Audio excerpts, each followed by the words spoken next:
आज का ये वीडियो इनऑर्गेनिक केमिस्ट्री के बेसिक पार्ट का तीसरा पार्ट है और इस वीडियो में हम समझेंगे कि परमाणु क्रमांक, प्रोटॉनों की संख्या और इलेक्ट्रॉनों की संख्या असल में है क्या क्या।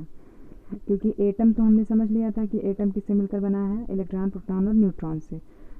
मतलब आपका एलिमेंट्री पार्ट या सब एटॉमिक पार्टिकल क्या है, इलेक्ट्रॉन, प्रोटॉन और न्यूट्रॉन। तो अब ये इलेक्ट्रॉन, प्रोटॉन और न्यूट्रॉन किसी भी एलिमेंट के किस हिस्से में पाए जाते हैं।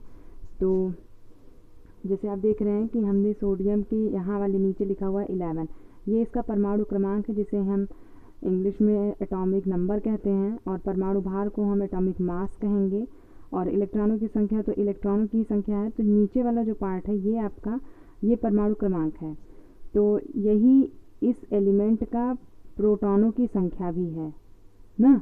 प्रोटॉनों की संख्या ये फिक्स है और परमाणु क्रमांक ये इतना होता है, माने प्रोटॉनों की संख्या और परमाणु क्रमांक चेंज नहीं होने वाला।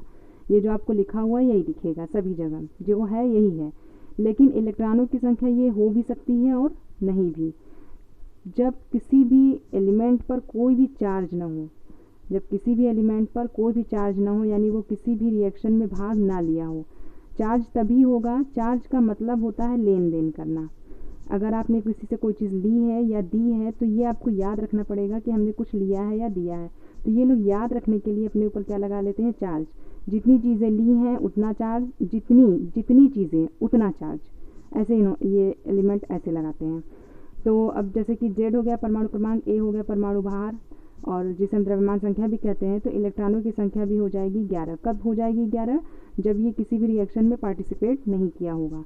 तो Z11 हो गया, A23 हो गया। तो अगर पूछा जाए कि न्यूट्रॉनों की संख्या क्या होगी, तो आपका फार्मूला होता है कि परमाणु भार बराबर या द्रव्यमान संख्या बराबर या एटॉमिक मास बराबर क्या हो जाएगा, या ऐसे कर ले, बराबर प्रोटॉनों की संख्या प्लस न्यूट्रॉनों की संख्या। अब ये तो समझने वाली बात बस इतनी है, सिंपल सी बात है कि नाभिक में क्या होते हैं, न्यूट्रॉन प्लस प्रोटॉन, और हमें इसी का नंबर ज्ञात करना है। तो इसी का नंबर हमें कैसे ज्ञात होगा, जब इन दोनों के नंबरों को हम जोड़ देंगे। तो वही तो हमने किया, परमाणु भार हमें ज्ञात करना था, हमने प्रोटॉनों की संख्या और न्यूट्रॉनों की संख्या को ऐड कर दिया। अब अगर इसमें से प्रोटॉनों की संख्या पूछेगा तो हम क्या करेंगे, परमाणु भार में से न्यूट्रॉनों की संख्या घटा देंगे।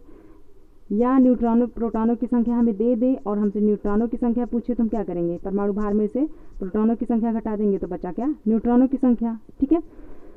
तो पहले तो हम ये समझ लें कि हमें पता कैसे चलेगा कि कितना परमाणु क्रमांक है, कितना प्रोटॉनों की संख्या है। तो अभी हमने बताया कि जब कोई भी एलिमेंट, जब तक कोई भी रिएक्शन में पार्टिसिपेट नहीं किया है, तब तक उसका परमाणु क्रमांक, प्रोटॉनों की संख्या और इलेक्ट्रॉनों की संख्या सेम रहेगी, वही रहेगी। आपको अगर प्रोटॉनों की संख्या कह करके दिया हुआ है और यूज़ कर रहा है इलेक्ट्रॉनों की संख्या में, तो भी आप उतना ही नंबर यूज़ करेंगे।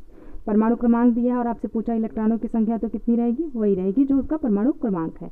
लेकिन अगर कोई एलिमेंट किसी के साथ रिएक्शन कर लिया है, यानी लेन देन कुछ कर लिया है, तो उस पर क्या आ जाएगा, आवेश। आवेश यानी कि क्या हो जाएगा, चार्ज आ जाएगा उस पर। इस आवेश को हम कहते हैं चार्ज। अब या तो लेगा या तो देगा, यही तो काम होगा ही। तो अगर आपका कोई भी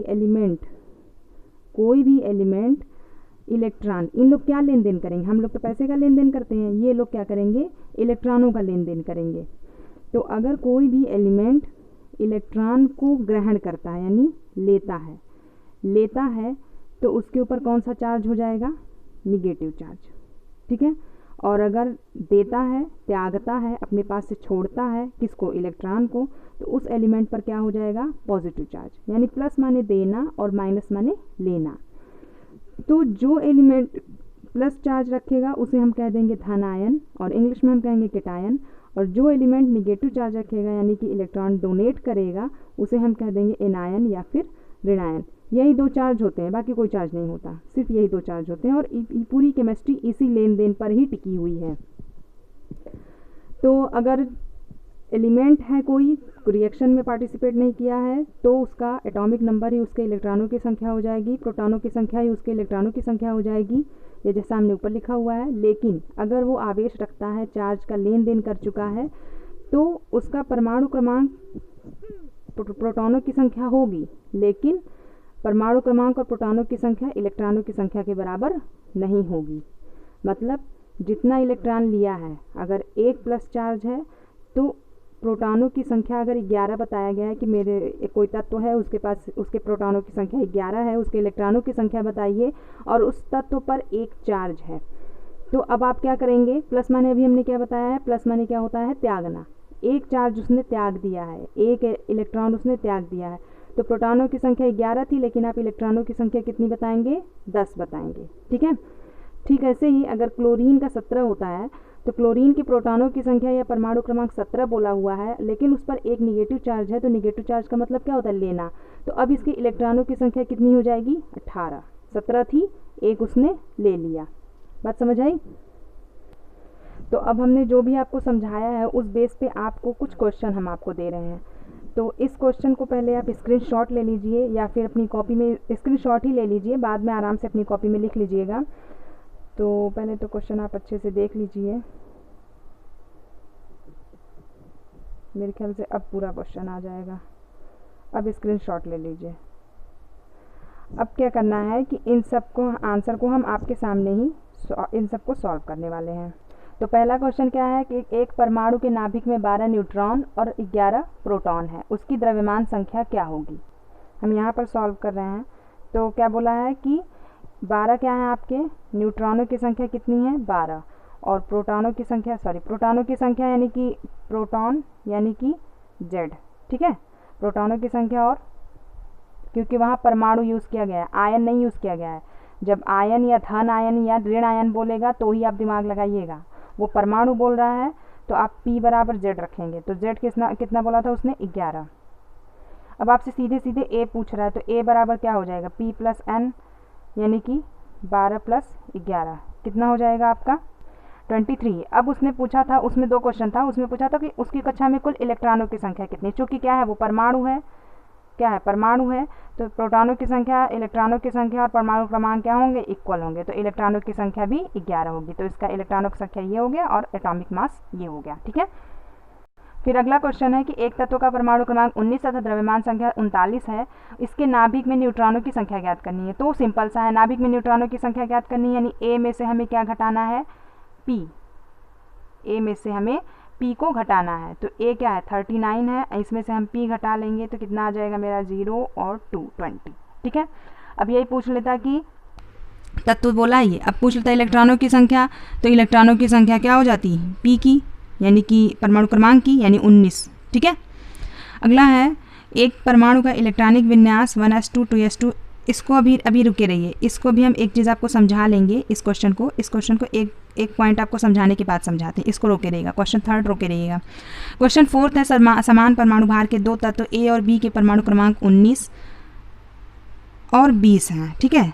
अब ध्यान से समझिएगा, क्या बोला है उसने कि 2 एलिमेंट हैं और दोनों का क्या है, परमाणु भार, क्या, दोनों का परमाणु भार क्या है, इक्वल है, यानी A का एटॉमिक वेट और B का एटॉमिक वेट क्या है, बराबर है।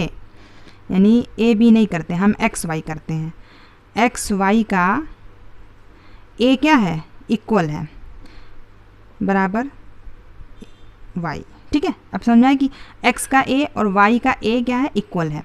परमाणु भार समान है और 2 तत्व है, तो उनके A के परमाणु क्रमांक 19 और B का परमाणु क्रमांक, A का 19 और B का 20 है। तो इसका चलिए यहाँ सॉल्व कर लेते हैं हम, यानी कि AX is equal to AY। A तो इक्वल हो गया। अब X का क्या बोल रहा है, X का परमाणु क्रमांक यानी कि P कितना है, 19, और Y का P कितना है, 20।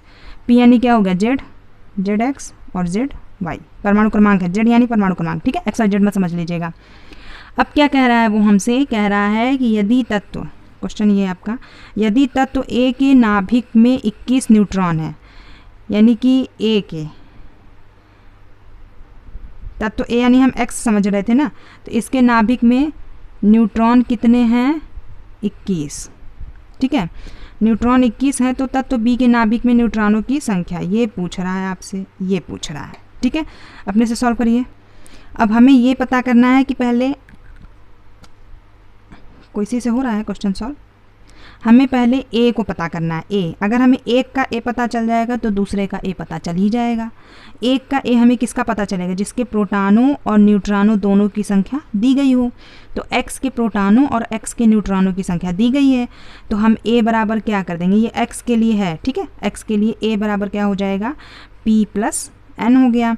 अब p की वैल्यू कितनी दी हुई है? 19, और n की वैल्यू दी हुई है 21, 9 1 10, 2 1 3 1 4, इतना आ गया। ये किसका वैल्यू आया? x का a का वैल्यू आया। अब जो x का a है वही y का a है, यानी दोनों क्या है? समान परमाणु भार वाले हैं। तो y का a कितना हो जाएगा? 40 ही हो जाएगा। y के लिए भी a 40 ही रहेगा। अब y का हमें p मालूम है, हमें z मालूम करना है, तो सिंपल सा हम क्या कर लेंगे? z मालूम है, हमें n मालूम करना है, n y ये मालूम करना है। तो हम a में से a y में से a z को घटा देंगे, यानी a p को घटा देंगे, प्रोटॉनों की संख्या या परमाणु क्रमांक को घटा देंगे। तो क्या हो जाएगा? 40 में से हमें क्या घटाना है? 20। तो कितना आ गया मेरा? 20। प्रोटॉनों की संख्या कितनी है? 20 है। और अगर बस ऐसे ही समझिए आप, प्रोटॉनों की संख्या 20 है, ठीक है। यहाँ तक हो गया। अब वीडियो लंबा हो रहा है तो आप क्वेश्चन 5 और 6 को अपने से कोशिश करिएगा कि खुद से सॉल्व हो जाए। अगर नहीं होगा तो नेक्स्ट वीडियो में हम अच्छे से बताएंगे, और क्वेश्चन 3 को जो हमने रोक रखा है उसे भी डिटेल में बताएंगे, ठीक है। तो जो भी दिक्कत आए उसे आप कमेंट बॉक्स में लिख करके बता दीजिए, या कुछ भी सजेशन हो वो भी बता दीजिए। कोशिश करेंगे कि आपके सारे प्रॉब्लम को सॉल्व किया जा सके। Thank you.